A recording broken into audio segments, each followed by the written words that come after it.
चलने लगा।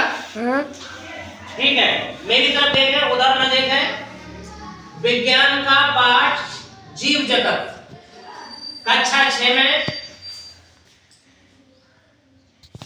आज हम एक प्रारूपिक फूल के बारे में या पुष्प के बारे में चर्चा करेंगे।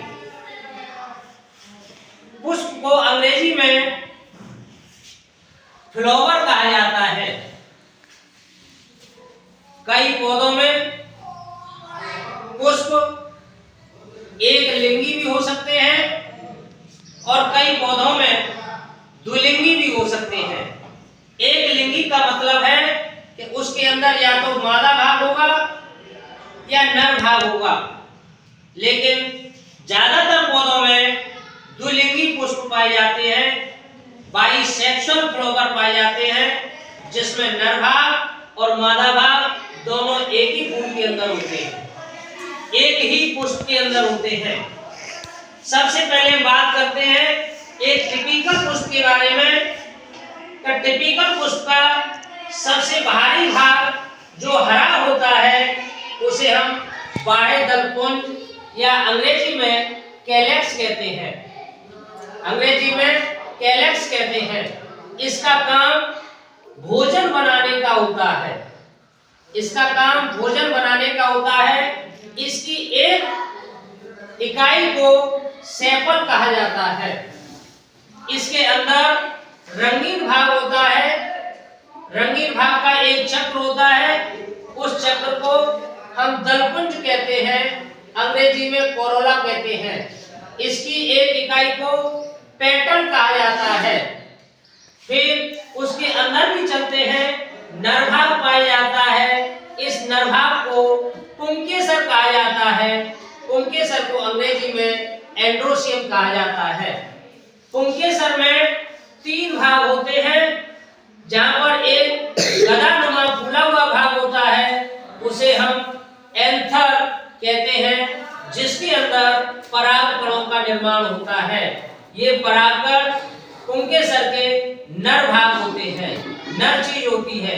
जहां पर जो तंतु जुड़ा होता है, उस तंतु को जोड़ वाले स्थान को कनेक्टिव कहा जाता है या योजी कहा जाता है। और जो धागेनुमा रचना होती है, उस रचना को हम फिलामेंट या तंतु कहते हैं। उसके अंदर एक और भाग होता है जिसे मादा भाग कहते हैं। मादा भाग कहते हैं, और ये मादा भाग को हिंदी में स्त्री केसर या मादा भाग और अंग्रेजी में गाइनोसियम कहा जाता है।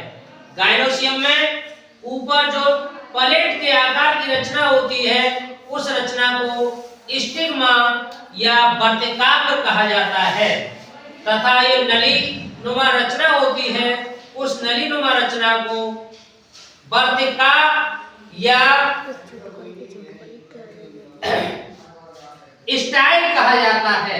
नीचे फूला हुआ भाग होता है, उस फूले हुए भाग को हम ओवरी कहते हैं। इसके अंदर ओव्यूल या अंडाणु का निर्माण होता है। अंडाणु का निर्माण होता है। इधर देखेंगे, एक स्त्री केसर को इस प्रकार से समझा सकते हैं कि ऊपर प्लेट नुमा जो रचना होती है, उसको स्टिग्मा या वर्तिकाग्र कहते हैं, तथा जो नली नुमा रचना होती है, उसे स्टाइल या वर्तिका कहा जाता है। नीचे फूला हुआ भाग होता है, उसे ओवरी या अंडा से कहा जाता है। इसके अंदर अंडाणु का निर्माण होता है। इस पूरी संरचना को मादा भाग या स्त्री केसर कहा जाता है। इधर पुरुष भाग देखते हैं, नर भाग देखते हैं। जो गदानुमा रचना होती है, उसे परागकण कोश या एंथर कहा जाता है, तथा जहां पर तंतु जुड़ा होता है, उसे योजी या कनेक्टिव कहा जाता है। तथा नीचे जो धागेनुमा रचना होती है, उसे फिलामेंट या तंतु कहा जाता है। इस एंथर के अंदर परागकण का निर्माण होता है। परागकणों का निर्माण होता है। पुष्प का जो रंगीन भाग होता है, वो कीट पतंगों को अपनी ओर आकर्षित करने का काम करते हैं, तथा नर भाग परागकण का निर्माण करते हैं। मादा भाग ओव्यूल होता है। जब जब परागकण स्टिग्मा होते हुए, स्टाइल होते हुए ओवरी में आते हैं तो ये ओव्यूल मिलकर के और परागकण मिलकर के एक जाइगोट का निर्माण करते हैं। जाइगोट से एक फल का निर्माण होता है और फल आगे चल करके एक बीज का निर्माण करता है और बीज से एक नए पौधे का जन्म होता है। ये रही हमारे पुष्प की संरचना।